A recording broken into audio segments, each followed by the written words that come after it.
Hi, Year 6. It's Mrs. Withers here, ready to read Orphans of the Tide. Now, following on from Mr. Mann's reading you the story yesterday, it sounds like Seth, our boy from the whale, is about to be executed. So I'm going to read you chapter 6 today, which is titled Joy of Execution. Drops of rain flecked Ellie's face. The children rushed by and she stared and wasn't sure any of it was really happening. Castian squeezed her shoulder. "I'm sorry, Ellie," he said. But this must happen. The vessel has to be killed before the enemy can use him to take its own physical form. Once that's done, it might be decades before it claims another vessel. Years of peace and safety.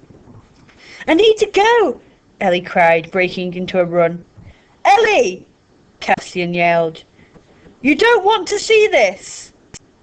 As Ellie raced down the orphanage street, other city folk appeared in doorways, throwing on coats and scarves. Everyone was smiling. Overhead, fireworks erupted in the cloudy night sky. Ellie was dismayed at the sight of them. They were fireworks she'd designed, exploding in swirling, corkscrewing showers of gold and silver. "Oi, wait for me!" Anna crashed after her. "Put this on," she said, draping Ellie's coat across her shoulders. It was almost dry now, after spending the day by the boiler. "What do I do, Anna?" said Ellie. "They're going to kill him." She patted her trouser pockets. "Oh, I forgot my keys." There was a clinking of metal. "Here they are," said Anna. "Where were they?" said Ellie, relieved. "In your trousers. 5 minutes ago, anyway." "Anna, I've told you to stop pickpocketing me, and stop smirking too. This isn't funny. An innocent boy is going to die." She picked up her pace. The dark streets seemed much more menacing than usual, their cragged spires and chimneys like broken bones. Children skidded and danced in the drizzling rain. Stifling clouds of smoke filled the alleyways as vendors tossed fish into pans of burning oil, racing to turn a quick profit. As Ellie and Anna neared St. Eartham's Square, the crowd grew thicker. Ellie tried to squeeze through, but kept treading on people's feet. "Hey, watch where you're going! Careful!" Ellie stood on tiptoe, but failed to see over the shoulders of the people around her. She had no idea how many there were. She felt like she was stranded in an infinite sea of revellers. They smelled of tobacco and wine, their breath coiling over their heads. At last, Ellie pushed forward into the square, where a pile of logs sat atop a high platform. The bonfire. Ellie's head spun. She didn't know what she was going to do when she reached the bonfire. She just kept going, nipping between boisterous sailors and smiling old women and parents with children bouncing on their shoulders. "Ellie!" Anna called. "Ellie, slow down!" She was bigger than Ellie and seemed to be having a harder time weaving through the crowd. She was less reckless too. Already Ellie's cheek burned from where she'd been bashed by an elbow. She shoved and ducked, and the pile of logs grew taller and taller overhead. "Hello!" Finn was standing next to her. There was a smudge of soot on his face, and he had a spanner in his hand. His cheeks were rosy, and he looked even more pleased with himself than usual. "What are you doing?" Ellie whispered. "Helping," Finn said cheerily. "I've got everything planned out, you see. Gosh, look how happy everyone is. It almost seems a shame to spoil their fun. I told you, Finn, I don't need your help." "Why not?" "Because your help always comes at a price." "Well, it's not like you have a choice, unless..." He raised an eyebrow. "Unless you want him to die. Now listen, I was watching when they built the platform." He turned the spanner over in his hand. "And I've got it all figured out. Imagine the greatest magic trick you've ever seen. This will be even better." "Finn, I told you I don't need your help," he said, imitating her in a childish voice. "Stinks, you're so boring, Nellie. Fine, just let me know when you change your mind." And he turned and darted into the crowd. Ellie watched him go, and was so distracted that she failed to notice two men gripping each other and jumping so gleefully that they crashed into her and knocked her to the ground. She fell to all fours, smacking her head on someone's knee on the way down. "Ellie!" Warm hands lifted her, and her heart leapt as she caught the familiar smell of Anna's blue jumper. "You're going to get yourself killed," said Anna, hugging Ellie firmly, as if to stop her running off again. "We have to do something." "We can't do anything." There was a sudden, jubilant, deafening roar from all around that could only mean one thing. Seth was being brought out. "Anna, I need to get on your shoulders," said Ellie. Anna grumbled but knelt down, and Ellie clambered awkwardly onto her back. "Ow, you're pulling my hair," Anna complained. She stood up, and Ellie rose above the heads of the crowd, the icy wind biting her cheeks. A firework illuminated the entire square, revealing just how many people were there. 10,000 at least, spilling out in every direction across the square and into the streets beyond. Ellie felt sick at the sight, like she'd opened a cupboard to find a nest of woodlice within. Then Ellie saw the doors of the inquisitorial keep swing open. A procession emerged. At its head was the drummer, a brawny man with beaters the size of a blacksmith's hammer in each hand, the drum strapped to his front. Then came the High Inquisitor, an old man in a long black greatcoat, followed by a host of other inquisitors, including Hargraff. Behind them came a cage carried by 4 guardsmen. The crowd cheered and hissed, flecks of spit filling the air. Inside the cage was Seth. Ellie bit her fist. Seth's skin was bruised and cut. His hands were bound in an iron pole, and they'd hosed the whale blood off him and dressed him in a tattered pair of trousers. He was awake, though barely. His eyes were half closed, and he looked at the crowd as if in a dream. 20 crossbows were pointed at him. The cage was hauled up the stairs of the platform to the peak of the bonfire. The drumming continued. The crowd fell silent. Seth blinked.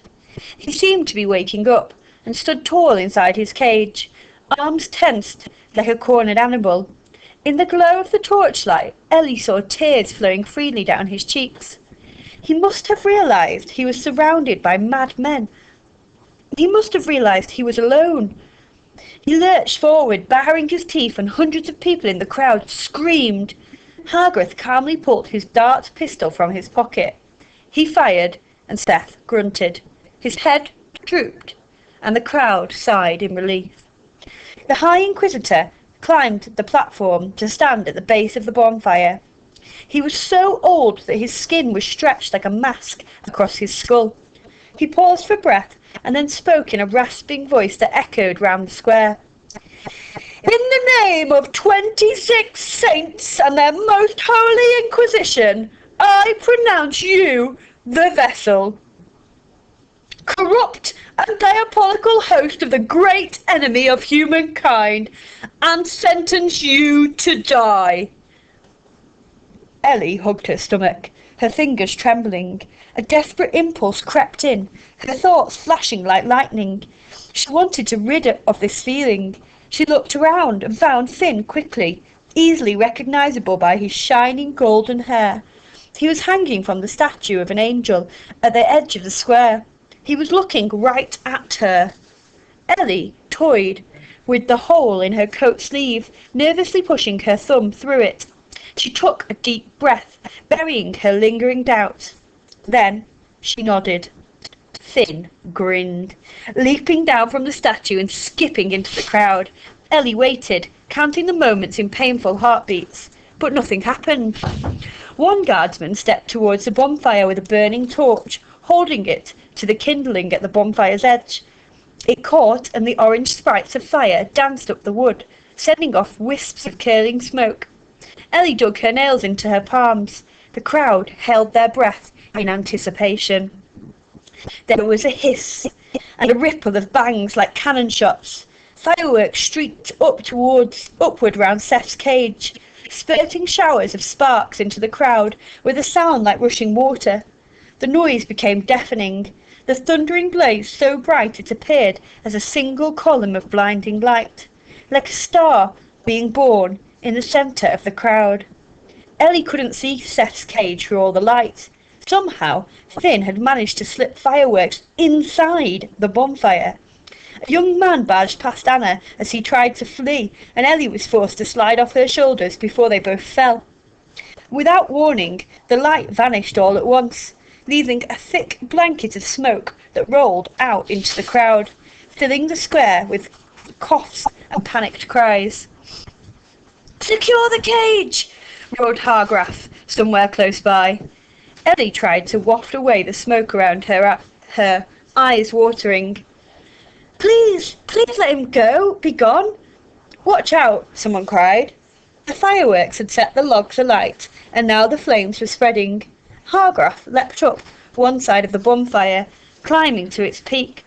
Ellie clenched her teeth. Hargraff hauled himself to the top, just as the last of the smoke cleared. The cage stood with its door hanging open. It was empty. Ellie sank gratefully into Anna's side. She felt suddenly exhausted, like all the substance had gone from inside her. "He's escaped!" someone cried. "No!" screamed another. A woman next to Ellie scooped up her wailing child, pleading for the sailors behind her to get through. A bottle was dropped and crushed underfoot.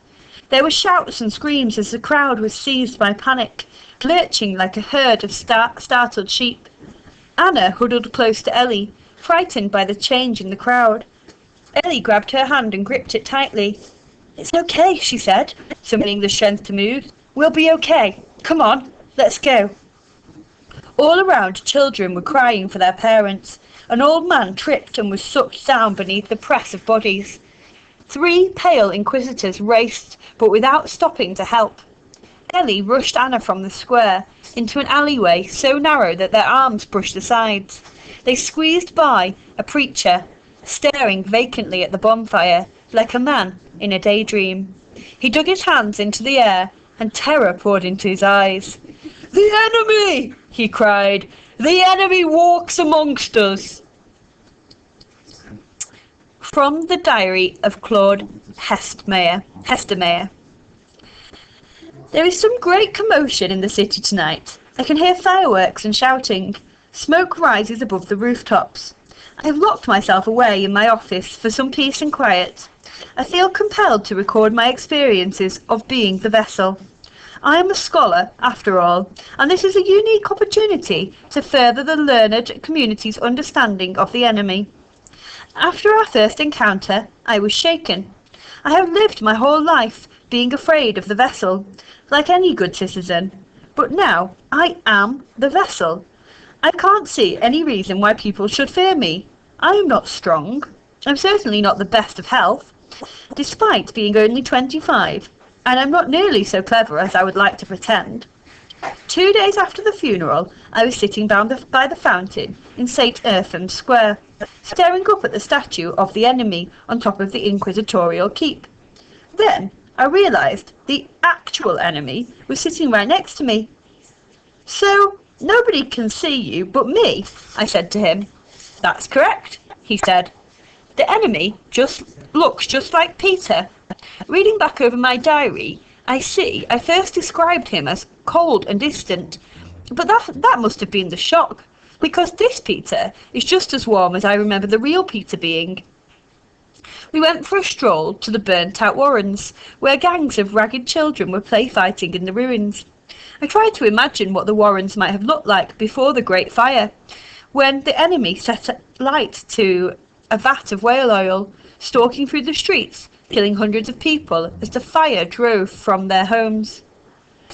"You've been kind to me so far," I said, watching a flock of gulls wheeling above us. "But I know how this works. You won't stay inside my head forever. I know you'll eventually assume a form of your own, emerging from my body, and I know I won't survive the process." "And how do you know that?" said the enemy. I laughed, because that's what always happens. The enemy is a parasite, like one of the crux wasps that lay their eggs inside other insects. How poetic! The egg hatches and the larva feeds off its host until eventually it grows large enough to kill its hosts, then spreads its wings and flies away. "But I don't feel like you're feeding off me." "Maybe the stories are all wrong," said the enemy. Maybe I'm not so evil as everyone says. I shook my head, pointing around us to the crumbled husks of 300 little buildings. The evidence is against you there, I'm afraid. Alright then, Year 6, that's the end of Chapter 6, and I'm going to be stopping there for today. So just a little summary of what we've just read then. So it was the execution of Seth, but he's managed to escape, so he wasn't actually killed.